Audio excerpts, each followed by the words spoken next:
fishing news is sponsored by these fine partners.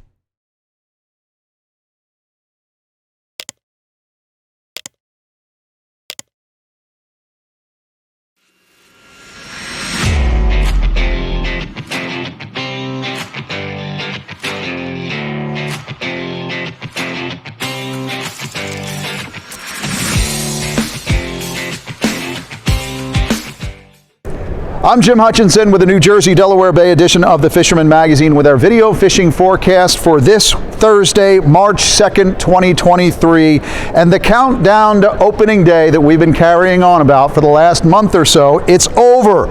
It's game on. Striped bass kickoff out back here in the Garden State, and it doesn't matter if the temps, what the temps are outside. The 2023 season is underway. Now, here at the Atlantic City Boat Show this week, which runs through Sunday, so no worm soaking for me in the next couple of days.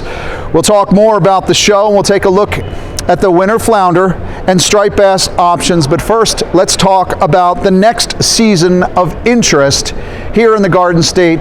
That will start with black sea bass sometime in the spring, and also summer flounder, porgies as well. The big story this week, tonight, Thursday, March 2nd, 5 p.m., the New Jersey Marine Fisheries Council will meet at the Galloway branch of the Atlantic County Library. That's at 306 East Jimmy Leeds Road in Galloway.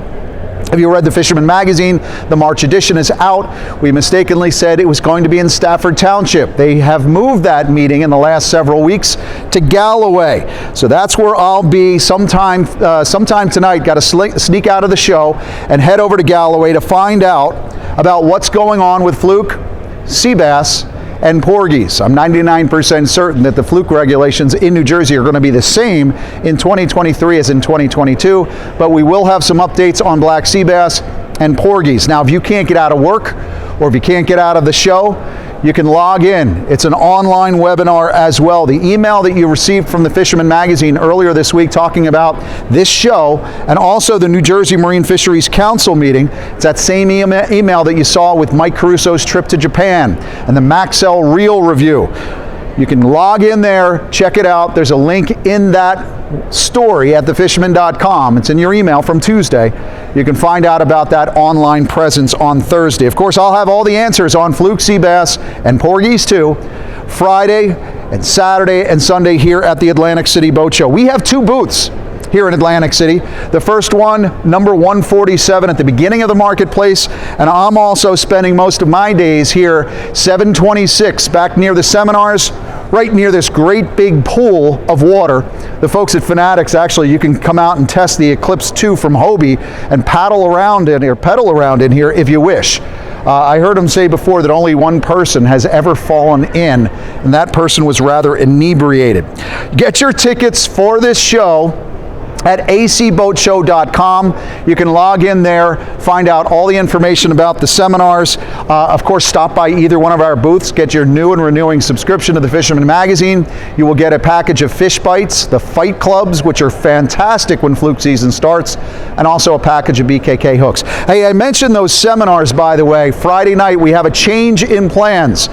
We don't have a Wahoo seminar here in Atlantic City. Captain Darren was called out of town, who will be here this weekend, but instead, Jenny Ackerman from Grumpy's, and she's done some stuff with the Fisherman magazine. She's working our booth this weekend, but she's got a bucktailing fluke seminar here, Atlantic City, Friday night, 6 p.m.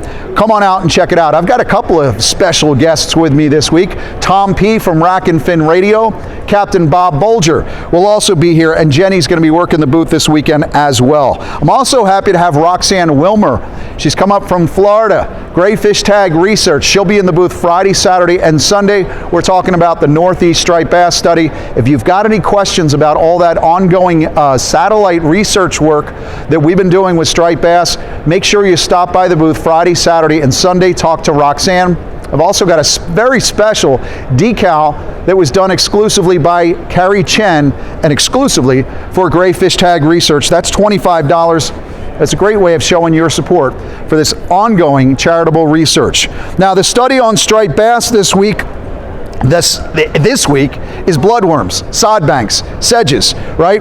The bloodworm gets the nod Sans a qualified second place sandworms, but some will be casting the swim shads like the NLBNs or the Kettle Creeks, maybe some smaller Rapalas or the smaller SP minnows as well. Jig heads, those plastics there, maybe a couple of bloodworms on the jig head, especially if you're out on your skiff, your center console, your kayak this week. Try some of those salty rivers, lagoons, even some of the canals as well. Across the board, folks have been talking about this warmer than normal winter that we've had, and water temperatures being pretty high. I think in the mid 40s out on the ocean. I've got a report, Mullica River, water temperatures 45, 46 degrees, which is really pretty conducive to having a great early start to that striped bass bite going on. For more than 20 years, anglers everywhere have come to know one thing, that nothing says no to fish bites. Breaking news this week for local warm soakers in Mystic Island, Little Egg Harbor. Kenny from Pels is working with Team Albertson, reopening Scott's Bait and Tackle right there in Little Egg Harbor, Mystic Island, Radio Road, as of Wednesday, opening day. We stopped by and saw Kenny, wished him the best of luck. He's got jumbo bloodworms. He's also got the regular bloodworms as well. In fact, when I stopped by on Wednesday to say hi and congrats to Kenny, see if Scotty was around, I did see a few folks down the road from Scott's soaking bloods at the point. I do have to make a call or two. Maybe somebody who's watching this video knows they've just put a weird new breakwater out there at the end there. Somebody knows what that's all about. Make sure you chime in here on our YouTube broadcast. I will be making a couple of calls in the next couple of days. It started early Wednesday morning. I got a message from Carl Hartman, American angler. He was up on the Hackensack around 6:46 a.m. He released a 30.5 incher there on the Hackensack River. He was using bloodworm. A couple of hours later, he had another catch and release fish, 32 incher. So that's good to see. We did talk to a lot of folks perch fishing in the Hackensack over the winter months who said the stripers were pretty hungry. So that's a good sign. Just a little farther to the south, Phil at the tackle box. In Hazlitt, he said a worm ball rig under cover of dark ostensibly did it on the Raritan Bay for Jeff Criswell Jr., who was the first to weigh in or the check-in with Phil at the tackle box this season. We'll track down the worm ball rig at some point, that video how-to, in the next couple of weeks. I have it in my files somewhere. And congratulations to Rick Ravenstall, who was first to weigh in at Absecon Bay Sportsman on Wednesday morning. He had a 29-incher, a 10.9-pound striped bass that Dave referred to as, quote, definitely a woods fish. So that's the first over at Absecon Bay. I remember years past when Dave gives that gift certificate, sometimes it takes several days before the first striper is checked in. It didn't take very long.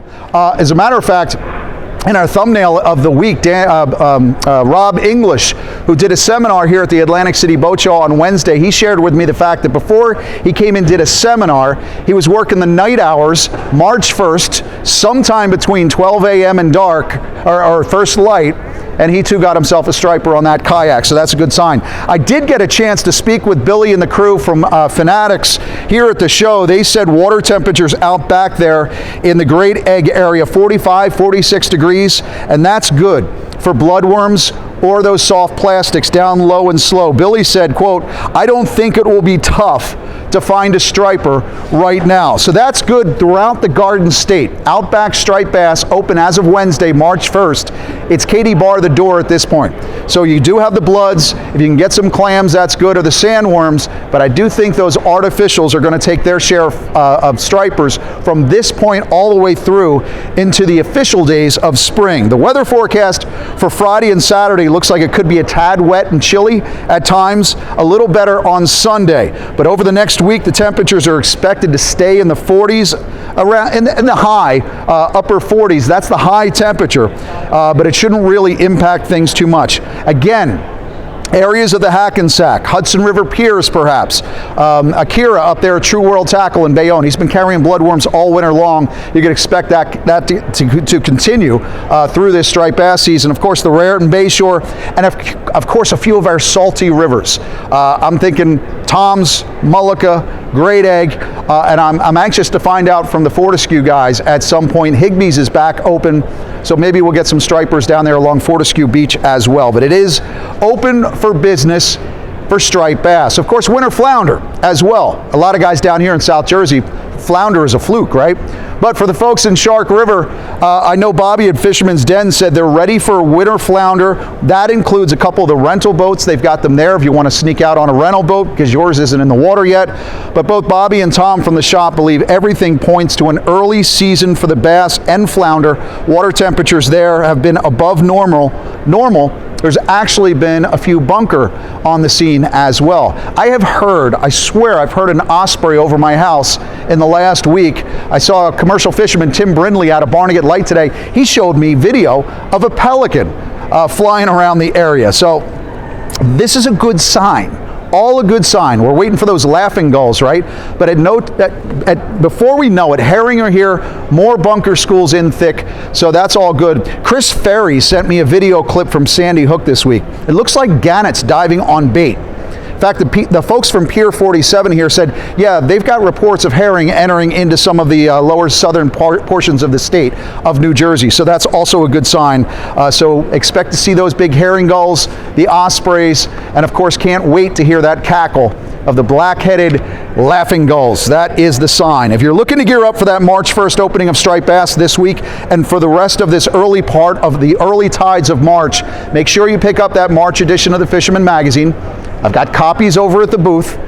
You're a subscriber, I hope you've already gotten it. There's a great article in there from Nick Konicheski who's talking about gearing up for those March stripers.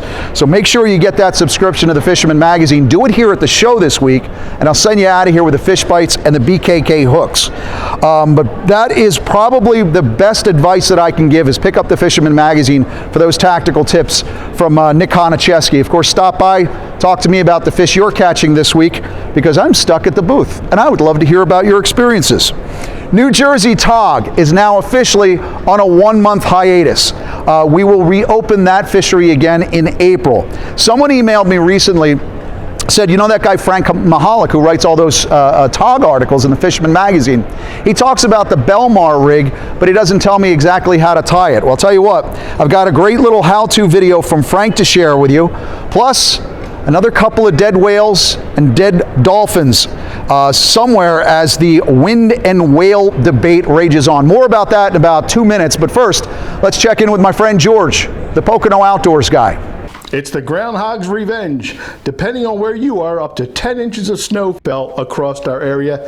Much, much different than it was last week.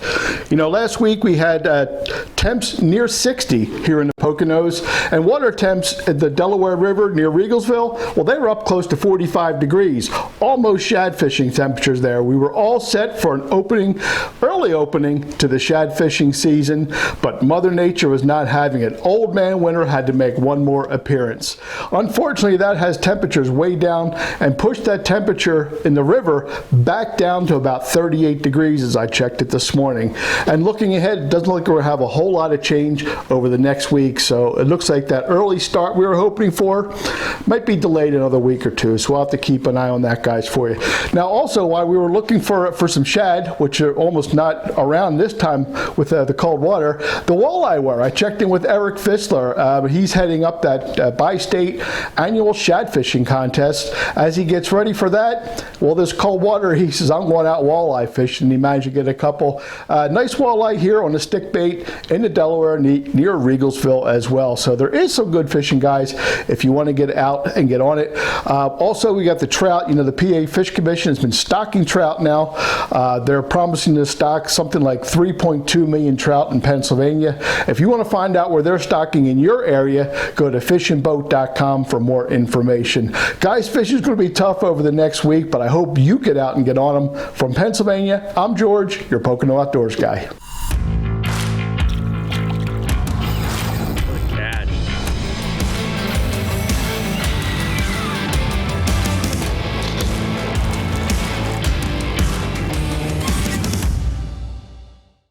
Hey, be sure to check out George's most recent podcast. You can find that at easternangler.podbean.com.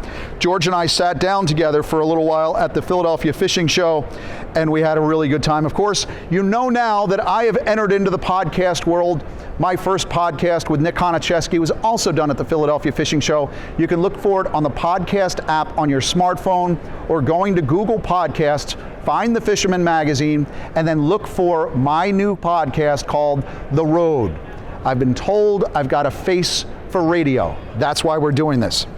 As reported at CBS News Philly on Tuesday, an 8-foot-long bottlenose dolphin was found dead on the beach at 50th Street in Avalon on Monday.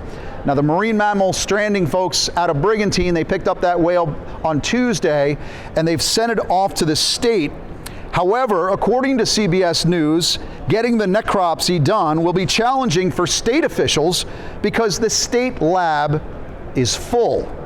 Andy at Riptide Bait and Tackle, while I was here at the Atlantic City Boat Show Wednesday, let me know that a dead dolphin washed up on the beaches there this week as well. And I've got this video sent to me from a commercial fisherman out of Barnegat Light. This was off of Seaside this week, a dead humpback floating along right outside of Seaside in Ocean County. Now, I'm not exactly sure if that's the same whale as the one we heard about the weekend before that.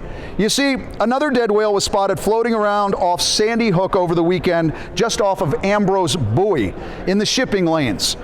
News 12 said that's the 11th dead whale reported in recent weeks, so maybe Seaside becomes number 12. I know.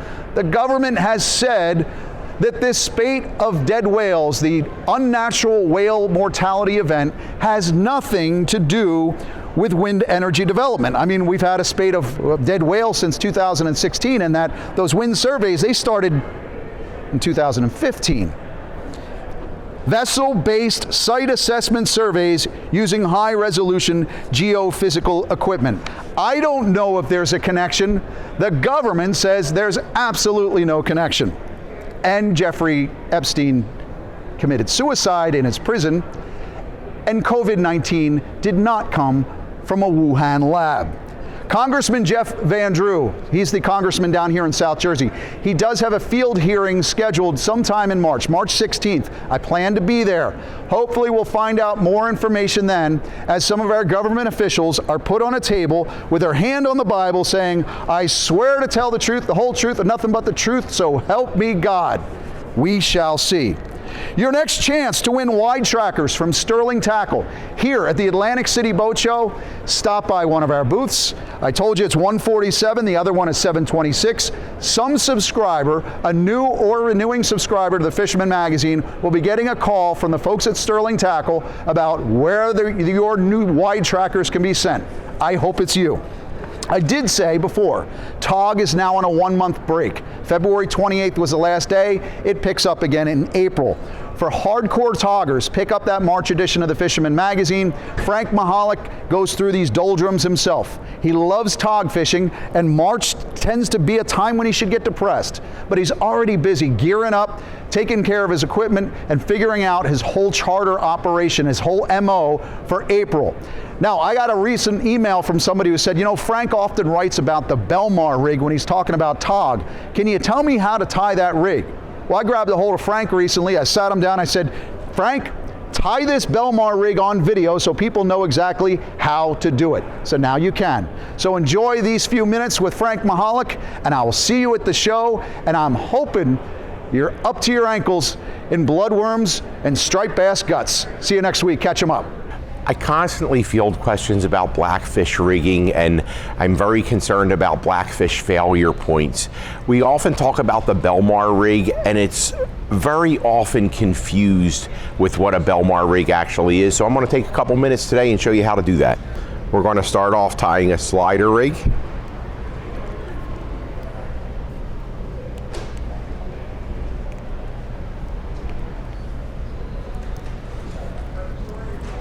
Everybody snells hooks their own way.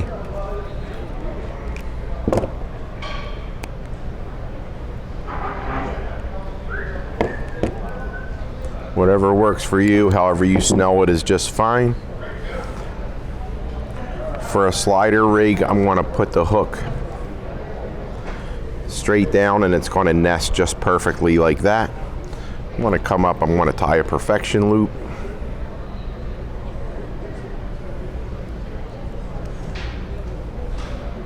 I usually like my rigs to be about 14 inches long or so in our area in Cape May. If there's a whole lot of current, I'll shorten that up to maybe 10.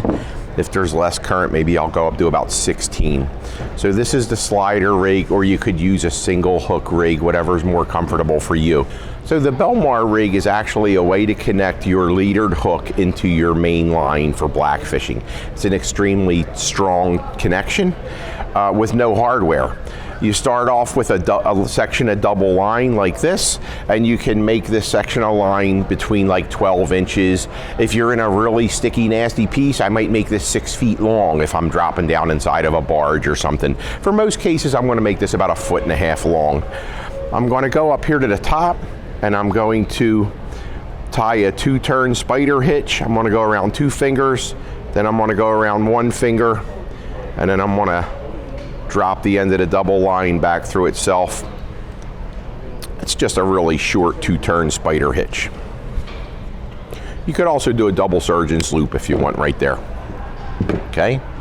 Next thing we're going to do is we're going to hang our sinker from it. And this is to keep both legs of this double line perfectly even. We want them to be very even and straight. We don't want one a little bit longer than the other, because that will cause this to kind of loosen up a little bit. And then when you're dropping your weight to the bottom, sometimes the bait will come up here and get between the legs of the Belmar rig. So we don't want that. So far so good. Next thing we're going to do is we're going to tie in our slider rig into this double line. So I'm going to fold the double. Traditionally, I'm going to come up 4 fingers. I'm going to fold that double line over. I'm going to take my slider rig or single hook or whatever you want, and I'm going to take this folded double line and I'm going to put it right through the perfection loop on my rigged hook. I'm going to take my hooks, pass it through the loop of the double line. I'm going to snug that up a little bit. Then I'm going to take my sinker and my double line, and I'm just going to tie 2 overhand loops around the snelled hook.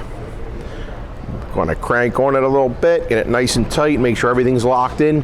If it doesn't lock in nice and straight, you can just pull that leadered hook.